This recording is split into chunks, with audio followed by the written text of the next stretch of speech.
और राजधानी लखनऊ से एक और बड़ी खबर आ रही है, जहां कक्षा 8 की एनसीईआरटी सोशल साइंस किताब पर सुप्रीम कोर्ट के निर्देश का सख्त पालन किया जाए।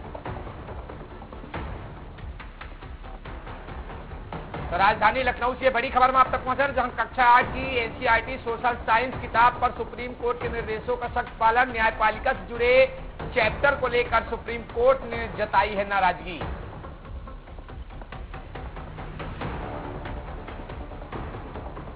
इस पूरे मामले में जानकारी के लिए हमारे संवाददाता अविनाश कुमार लगातार लखनऊ से बने हुए हैं। अविनाश, कक्षा 8 के एनसीईआरटी के सोशल साइंस की जो किताबें हैं उसमें सुप्रीम कोर्ट ने नाराजगी जताई है, क्या वजह है, क्या कुछ उन किताबों में है?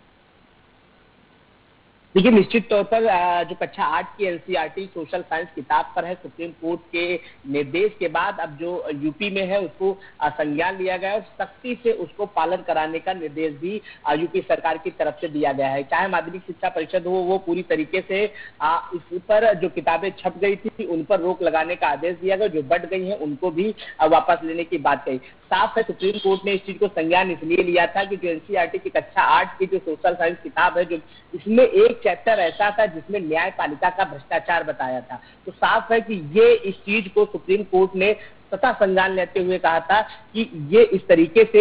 जो चीजें अगर छापी जाएंगी तो बच्चे तो पढ़ेंगे ही पढ़ेंगे, साथ साथ लोग भी इसको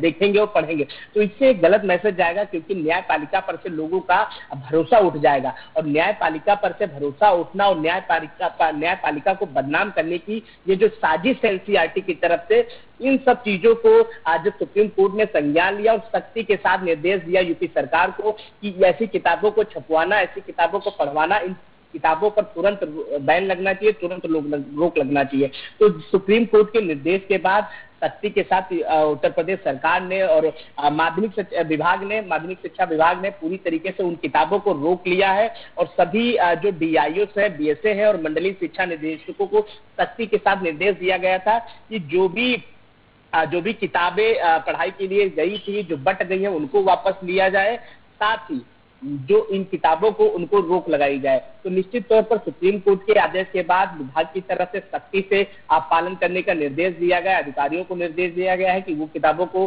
बाहर नहीं पढ़ाया जाएगा, बच्चों को नहीं पढ़ाया जाएगा, जो किताबें बट गई हैं उनको वापस लिया जाएगा। इसी से न्यायपालिका का बदनाम करने की जो साजिश है, न्यायपालिका पर से लोगों का भरोसा उठ जाएगा और न्यायपालिका में क्या कुछ चलता है, तमाम जो चीजें चलती है उनको लेकर ये सब चीजें थी। तो सुप्रीम कोर्ट के सख्त आदेश के बाद उत्तर प्रदेश सरकार और माध्यमिक शिक्षा विभाग की तरफ से उस पर रोक लगाई गई, जो किताबें बटी हैं उनको वापस किया जाएगा और सख्ती के साथ उस आदेश को जो सुप्रीम कोर्ट ने निर्देश दिया उसको पालन कराने की। शुक्रिया अविनाश, हमसे जुड़ने के लिए, तमाम जानकारी साझा करने के लिए।